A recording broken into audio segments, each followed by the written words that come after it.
أعوذ بالله من الشيطان الرجيم. بسم الله الرحمن الرحيم.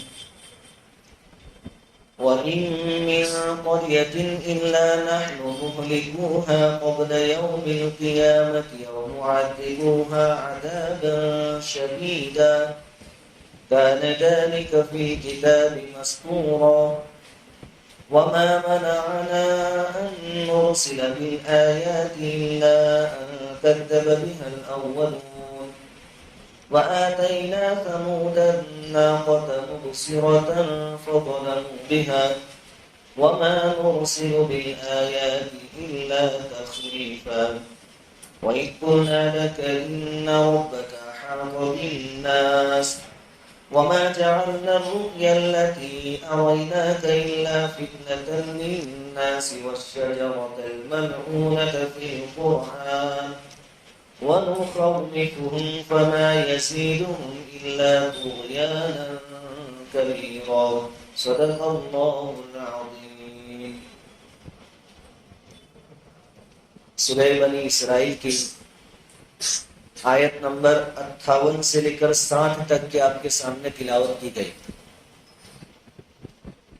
ان آیتوں کا ترجمہ: اور کوئی بستی ایسی نہیں ہے جس کو ہم قیامت سے پہلے ہلاک نہ کریں یا اس کو سخت عذاب نہ دیں.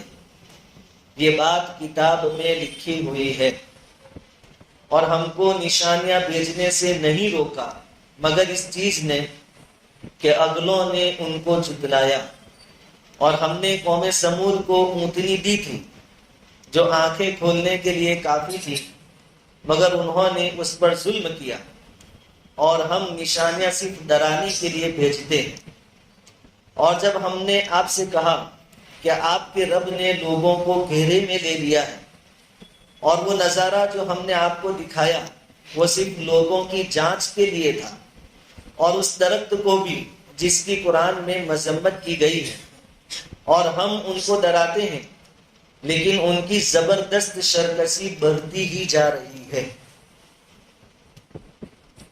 جیسا کہ ہمیں معلوم ہے کہ آیتیں اس معاشرے کے سامنے نازل ہو رہی ہیں جن کا بھی شروعاتی دور ہے، یعنی اسلام کا شروع کا زمانہ ہے، مکی دور ہے.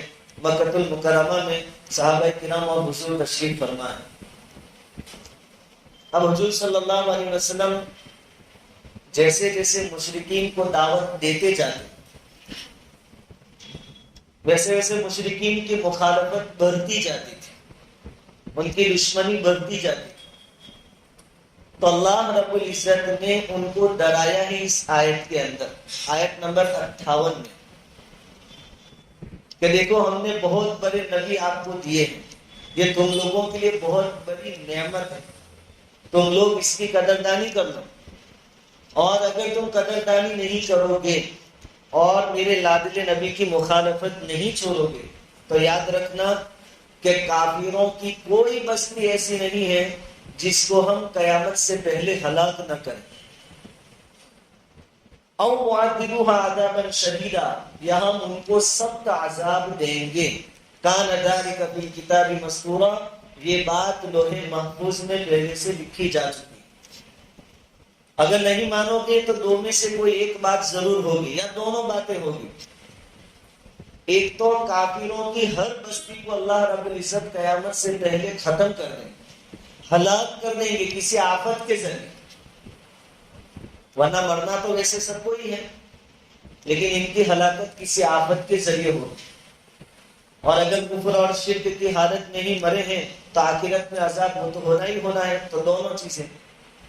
اور بعضوں کے حق میں ایک چیز واقع ہوگی، اگر وہ دنیا میں بچ گئے، دنیاوی عذاب اور آفت ان پر نہیں آئی، ہلاک نہیں کیے گئے، تو ان کے لیے بھی خوش ہونے والی کوئی بات نہیں ہے.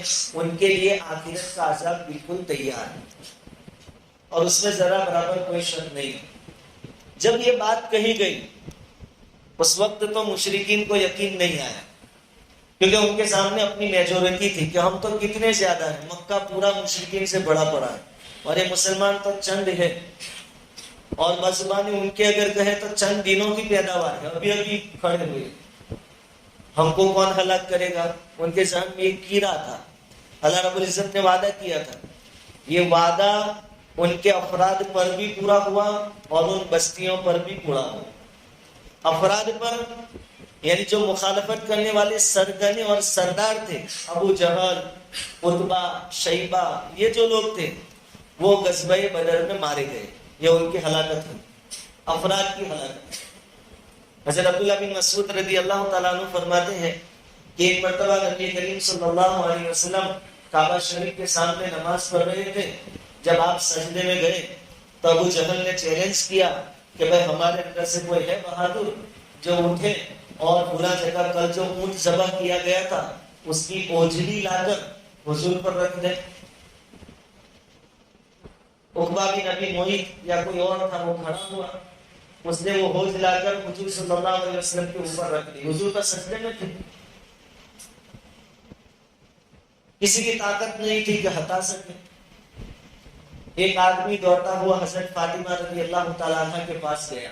حضرت فاطمہ حضور صلی اللہ علیہ وسلم کی لاڈلی بیٹی، وہاں جا کر خبر دی کہ آپ کے ابا کے ساتھ بہت خطرناک کام ہو رہا ہے، آپ جلدی چلیے.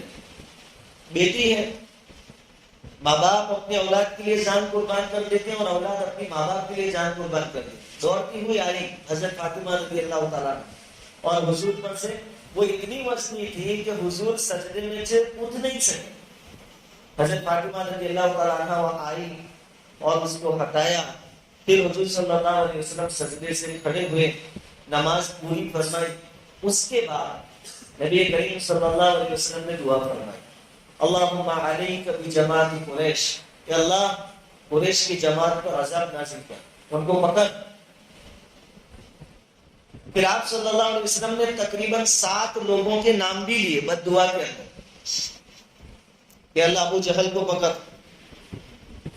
عقبہ بن ابی معیط کو پکڑ، عتبہ بن ربیعہ کو پکڑ، شیبہ بن ربیعہ کو پکڑ، اور امیہ بن خلف یا ابی بن خلف. راوی کو شک ہو گیا کہ امیہ بن خلف تھا یا ابی بن خلف تھا، دونوں سے کوئی. حضور کی اس دعا کا اثر غزوہ بدر میں ظاہر ہوا. یہ سب اس لڑائی میں مارے گئے، اور لڑائی جب ختم ہوئی، مسلمانوں کی فتح ہوئی، تو ان کی ناشیں یعنی لاشیں کھینچ کر ایک کنویں میں ڈال دی گئی. اور ان میں سے ایک جو تھا، جو آخری نام لیا گیا کہ امیہ بن خلف یا ابی بن خلف، اس کی باڈی بہت تھی، جسم بہت موٹا تازہ تھا. صحابہ کرام جب اس کو کنویں میں پھینکنے کے واسطے گھسیٹ کر لانے لگے تو اس کے جسم کے اعضاء چھوٹے ہو گئے، الگ ہو گئے. کنویں میں ڈالنے سے پہلے ہی اتنی خطرناک حالت ان لوگوں کی، ان کو کنویں میں ڈالا گیا. اس کے بعد حضور اس کنویں کے پاس تشریف لے گئے اور پھر ابو جہل کو مخاطب کر کے کہا کہ تم نے اپنا انجام دیکھ لیا، میں جس بات سے ڈراتا تھا آج اپنی آنکھوں سے دیکھ لیا. تو اللہ کا وعدہ سچا ہے، یہ افراد کی ہلاکت، اور بستیوں کو بھی اللہ تعالیٰ کافرین کی بستیوں کو بھی ہلاک کر دیں گے. یہ مکہ ٹوٹلی مشرکین کا تھا، لیکن سن ہجری 8 میں پھر فتح ہو گئے، مسلمانوں کا ہو گیا. یہ بھی تو ہلاکت ہوئی کہ ان کی سلطنت ختم ہو گئی، مسلمانوں کے قبضے میں آ گئے. غزوہ احد میں بھی شروع میں اچھے خاصے مارے گئے. مکہ فتح ہوا، اس وقت عام معافی کا اعلان تھا، لیکن کچھ لوگ بہت شرارتی تھے جنہوں نے حضور کو بہت تکلیف پہنچائی تھی، ان کی گردنیں ماری گئی فتح مکہ کے موقع پر. اس طریقے سے اللہ رب العزت کا وعدہ پورا ہوا اور ہوتا رہے گا کہ اللہ تعالیٰ کافرین کی کوئی بستی ایسی نہیں جن کو ہلاکت سے دوچار نہ کرے. یا تو دنیا میں ہلاک کریں گے یا کم سے کم آخرت میں عذاب تو ان کو ہونا ہی ہونا ہے، اس سے ان کو کوئی چھٹکارا نہیں ہے.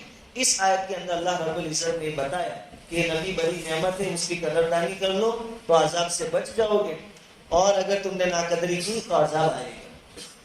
اس کے بعد حضور صلی اللہ علیہ وسلم اللہ رب العزت کی شان بیان کرتے تھے مشرکین کے سامنے. اللہ ایسا ہے، اللہ ایسی قدرت والا ہے، اتنی طاقت والا ہے، اگر تم نہیں مانو گے تو عذاب آئے گا. تو مشرکین کو مستی آتی تھی. وہ کیا کہتے تھے کہ دیکھو ہم جو نشانیاں تم سے مانگے وہ لے کر آؤ.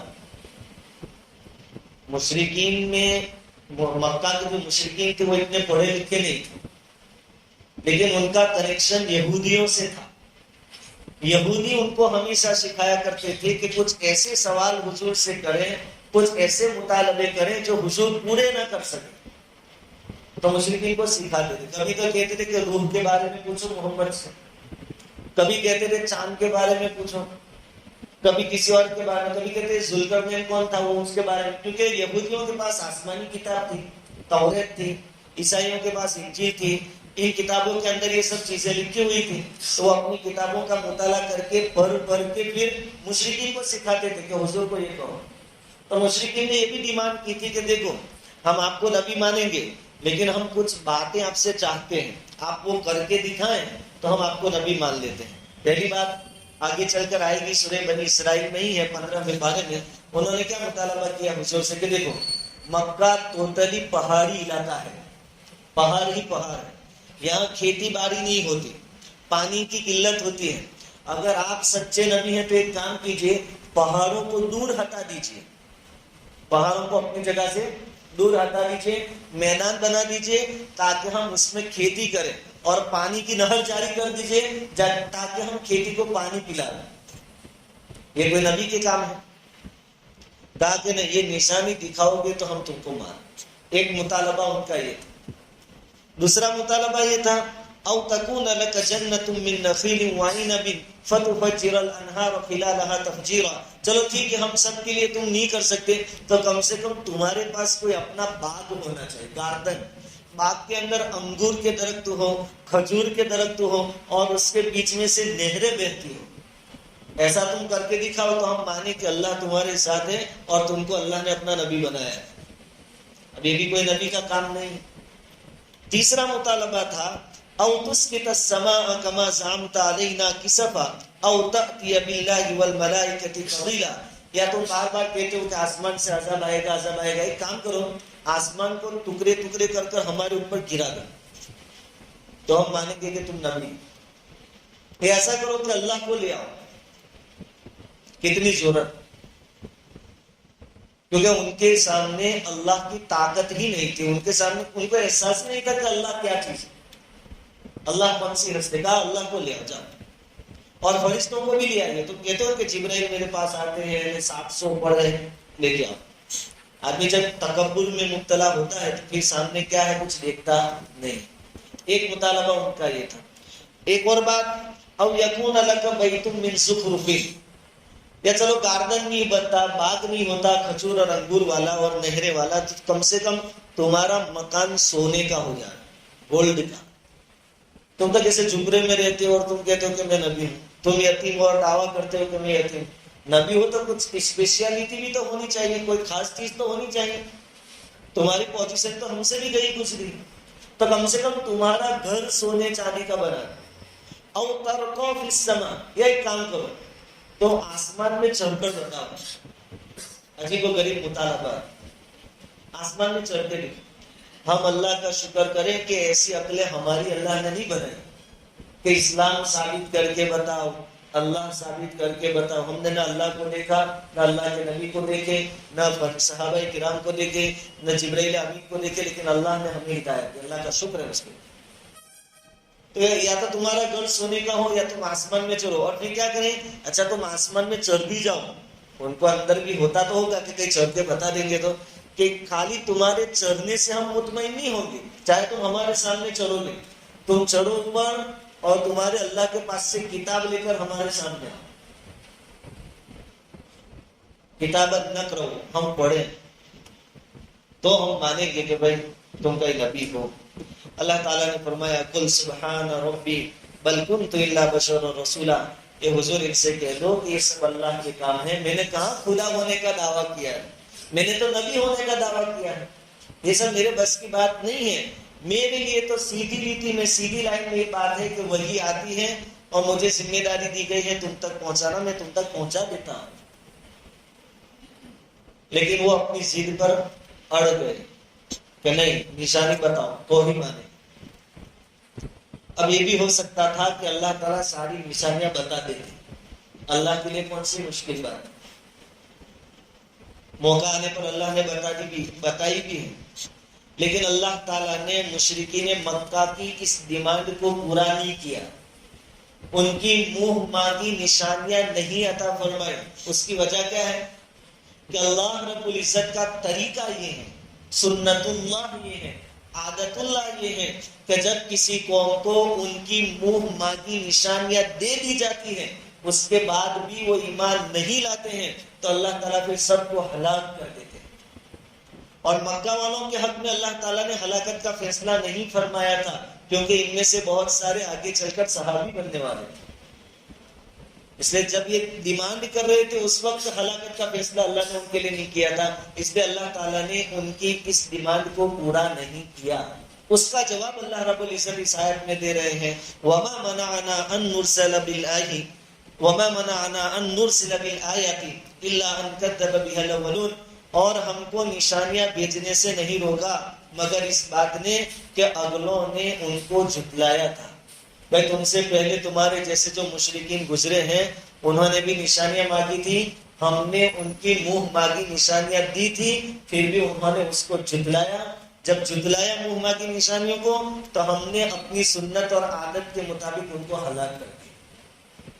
اور ایک مثال اللہ رب العزت نے ساتھ میں بیان کر دی کہ دیکھو تم سے پہلے کس کو نشانی دی گئی تھی، وَآتَيْنَا ثَمُودَ النَّاقَةَ مُبْصِرَةً فَظَلَمُوا بِهَا، کہ قوم سمود کو ہم نے اونٹنی دی تھی، مبصرتن آنکھیں کھولنے کے لیے کافی تھی، بصیرت کے لیے کافی تھی، فَظَلَمُوا بِهَا، لیکن ان ظالموں نے اونٹنی کے ساتھ ظلم کیا، اس لیے پھر ہم نے ان کو ہلاک کر دیا۔ جب ان کی منہ مانگی نشانی ملی پھر بھی ایمان نہیں لائے تو ہم نے ان کو ہلاک کر دیا۔ اب تمہاری منہ مانگی نشانی اگر ہم تم کو دے دیں گے اور تم نہیں مانو گے تو تمہاری بھی ہلاکت ہوگی، لیکن فی الحال تمہاری ہلاکت ہمیں منظور نہیں ہے۔ سمود، قوم سمود کا واقعہ قرآن نے کئی جگہوں پر بیان کیا ہے، ہم بارہا سنتے ہیں، اور قرآن تو ہمیشہ کے لیے ہے، اس لیے اس سے بھی ہمیں بار بار سننے چاہیے، عبرت کی نگاہ سے سننے چاہیے کہ سبق تو ان کی ہلاکت کیوں ہوئی، کیا اسباب تھے۔ عاد اور سمود دو بھائی تھے، عاد اور سمود دو بھائی تھے، عاد کی اولاد قوم عاد کہلاتی ہے اور سمود کی اولاد قوم سمود کہلاتی۔ اس بستی کی طرف اللہ رب العزت نے صالح علیہ السلام کو نبی بنا کر بھیجا۔ صالح علیہ السلام نے ایک لمبے زمانے تک ان کو دین کی دعوت دی، کفر و شرک سے روکنے کی دعوت دی، اپنی جوانی ان کے پیچھے لگا دی، بڑھاپے میں داخل ہو گئے، لگاتار دعوت دیتے رہے، لیکن ان لوگوں نے ایمان قبول کیا نہیں۔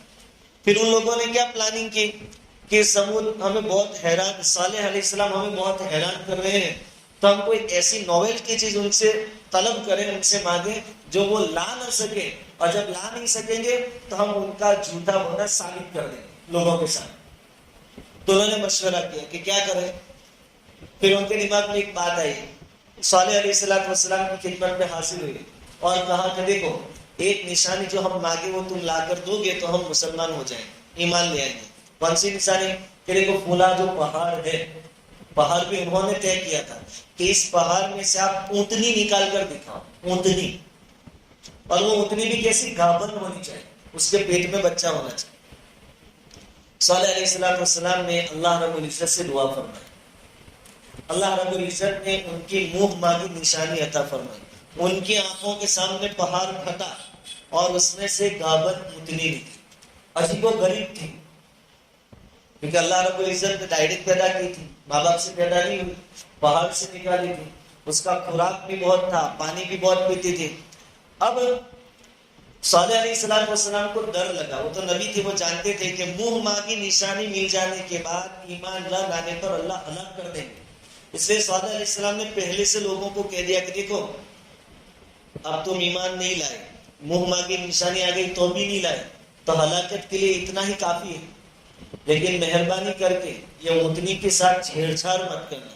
اونٹنی کا مسئلہ کیا تھا کہ اونٹنی جب پانی پینے جاتی تو سارا پانی اکیلی پی جاتی، تو لوگوں کے جو جانور تھے ان کے حصے میں پانی نہیں آتا تھا۔ اچھا یہ بھی منقول ہے کہ جس دن اونٹنی پانی پی جاتی تھی جتنا پیتی تھی اتنا دودھ ان کو دیتی تھی، ان کو نقصان نہیں ہوتا تھا، اتنا دودھ ان کو دیتی تھی۔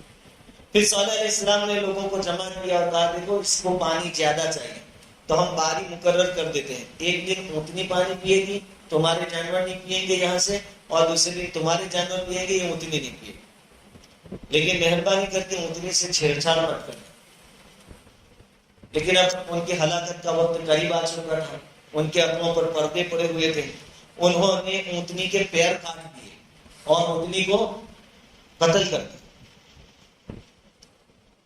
ایک تو منہ ماں کی نشانی آئی. ہونا یہ چاہیے تھا کہ سب مسلمان ہو جائے، سب ایمان میں داخل ہو جائے، لیکن اللہ کی بھیجی ہوئی اونٹنی کے ساتھ ایسا سلوک کیا. اب صالح علیہ السلام نے کہہ دیا کہ اب 3 دن کے اندر اندر تمہارے اوپر عذاب آئے گا.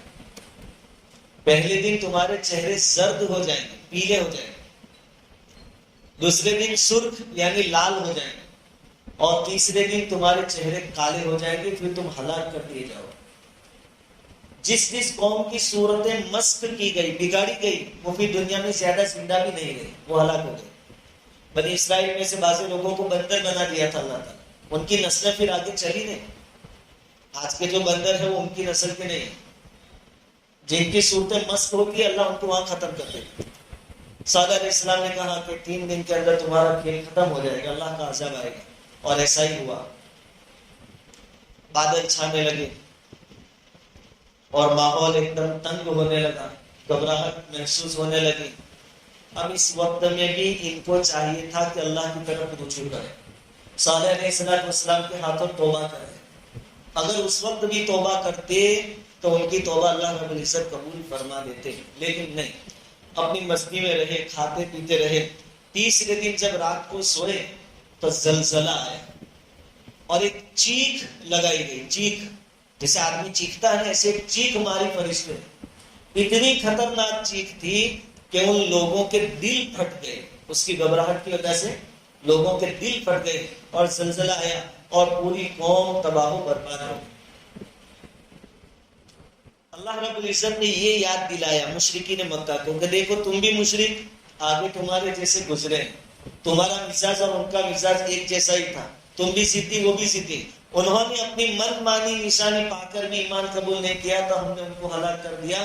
اب تم اپنی من چاہی نشانیاں ہم سے مانگ تو رہے ہو، لیکن اگر میں نے دے دی اس کے بعد تم نے ایمان قبول نہیں کیا تو تم اس زمین سے مٹا دیے جاؤ گے.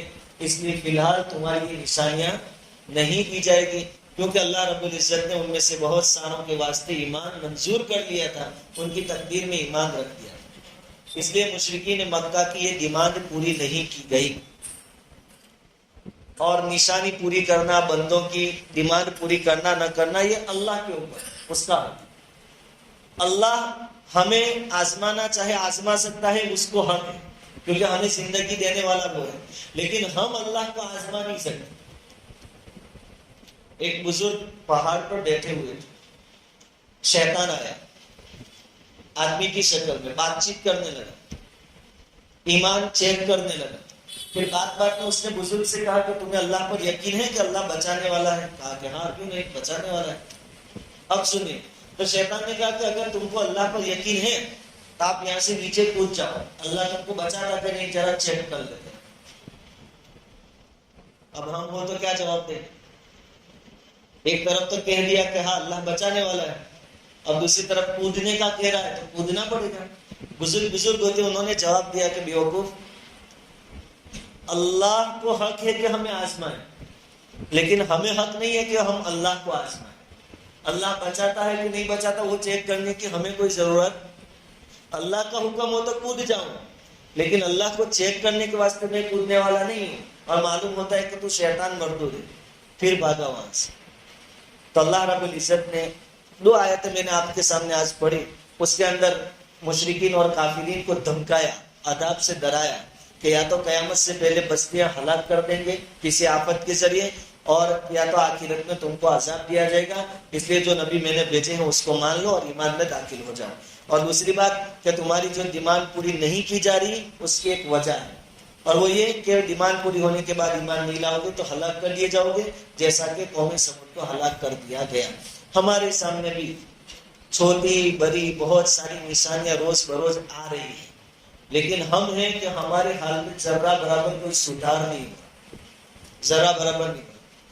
کتنے ملکوں میں ابھی تھوڑے دنوں پہلے زلزلے آئے، ہزاروں لوگ مر گئے، صرف ترکی اور سیریا میں 25 سے 30 ہزار لوگ مر گئے، اور دوسرے کتنے ملکوں میں پھر زلزلے، افغانستان میں آیا، ہمارے ملک میں بھی آیا، دہلی وغیرہ کے علاقوں میں۔ تو کیا ہمارے لیے نشانیاں نہیں ہیں کہ جو اللہ ان زلزلوں کے ذریعے وہاں 30 ہزار لوگوں کو موت کے گھاٹ اتار سکتا ہے، ہمارے ساتھ یہ معاملہ نہیں کر سکتا؟ یہ سب چیزیں دیکھنے کے باوجود بھی دوسرے بھی بہت سارے حالات ہمارے اوپر آ رہے ہیں، دھیرے دھیرے دھیرے ہمارے گلے پر پھندا مضبوط ہوتا جا رہا ہے، لیکن ہماری حال میں اور ہماری پوزیشن میں کوئی ذرا برابر فرق آ رہا نہیں ہے، وہی رفتار بے دنگی ہے جو پہلے تھی۔ بڑے افسوس کی بات ہے، 11 مہینے جمعہ کی نماز کے بعد 2 رکعت پوری ہوئی کہ لوگ بھاگ جاتے ہیں، سنت نہیں پڑھتے۔ یہ تو رمضان کا مہینہ ہے، رمضان میں تو سنتوں اور نوافل کا ثواب فرض کے برابر ہے، تو ابھی یہ جو رمضان گیا پہلے روزے والا، جیسے امام صاحب نے سلام پھیری وآخر دعوانا ان الحمدللہ رب العالمین ہوا کہ پھر 11:15 کی مسجد خالی ہوئی، ذرا برابر فرق ہمارے اوپر آ رہا نہیں۔ تو کیا ہم اپنی زبان حال سے، زبان سے تو نہیں لیکن حال سے، یہ دعوت نہیں دے رہے عذاب کو، اور پھر دنیا بھر کا رونا روتے ہیں، حالات ایسے ہیں، حالات ایسے ہیں، اور بار بار وہ آیت ہم پڑھتے ہیں ان اللہ لا یغیر ما بقوم حتى یغیروا ما بانفسهم، جب تک قومیں اپنے آپ کو نہیں بدلتی اللہ تعالیٰ حالات نہیں بدلتے۔ اس لیے میرے بھائیو، یہ رمضان کا مہینہ ہے، یہ قرآن ہمیں درس دیتا ہے کہ ہم اپنی پوزیشن بدلیں۔ مکہ والے اپنی ضد پر اڑے رہے تو ہلاک ہو گئے، ابو جہل، عتبہ، شیبہ سب مارے گئے، بستیاں کی بستیاں اللہ تعالیٰ نے ہلاک کر دی، قوم سمود ہلاک ہو گئے۔ کہیں ہم بھی تو اسی طرف آگے نہیں بڑھ رہے؟ اس لیے اپنی زندگی میں تبدیلی لائے۔ گناہ ہو گئے ہیں تو گناہوں کی معافی کے واسطے اللہ نے رمضان کا مہینہ ہمیں دیا، اس میں اللہ رب العزت سے توبہ کرے، استغفار کرے، اپنی جو بری عادتیں ہیں اس کو سامنے لا کر اس پر کنٹرول کرے۔ کچھ تو تبدیلی ہونی چاہیے رمضان کے اور روزوں۔ اللہ رب العزت کہیں سنی باتوں پر عمل کی توفیق عطا فرمائے۔ دوستو